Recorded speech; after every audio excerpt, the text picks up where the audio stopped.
You are walking karma. You're the true definition of F around and find out. The reason for this is because you have a gift, a divine power given to you by God as a birthright and an inheritance. You see, there's nothing new under the sun, not even you, which means you've existed in every single timeline.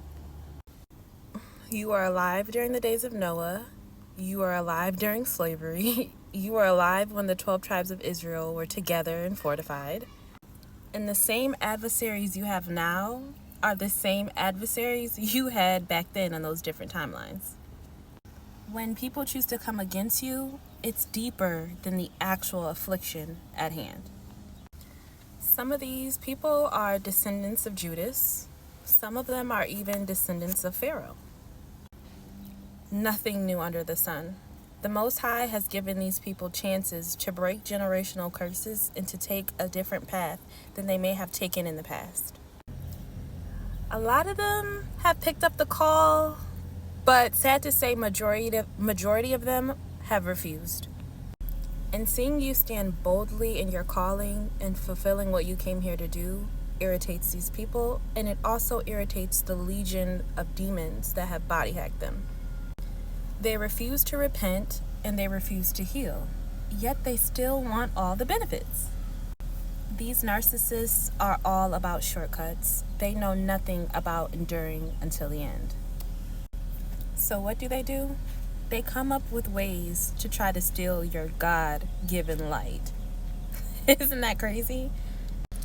I think the saddest part about it all is how they choose to live the way that they do and embarrass their bloodline, embarrass the generations before them, and also embarrass the generations that will come after them, because regardless of if I want to admit it or not, there are times where the sins of my mother and my father have kind of blocked the way people may perceive me before they actually got to know me. And so it's the same thing with these people being representatives of their lineage, representatives of their bloodline, and moving foul.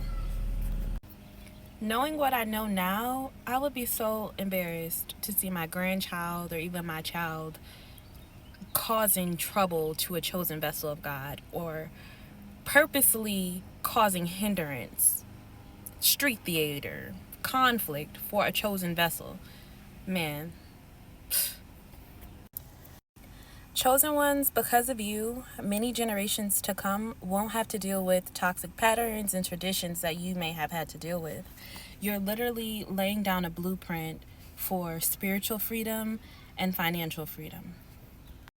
You're laying down the formula for your family, and as the years go on, they will continue to perfect this formula and eventually reach a place that you may never reach. And this kind of reminds me of Moses, how he led the Israelites to the promised land.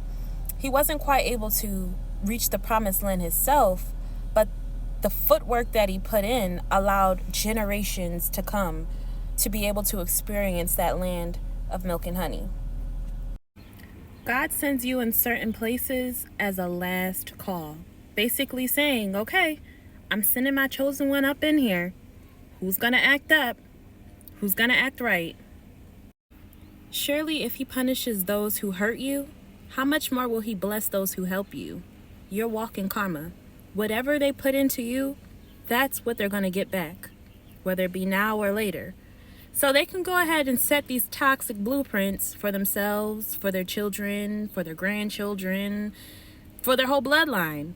Or they can switch it up and start to set righteous blueprints, things that they'll be able to feed after for years to come, things that the children that will come from them and come from their children's children can actually walk with their head up and be proud of.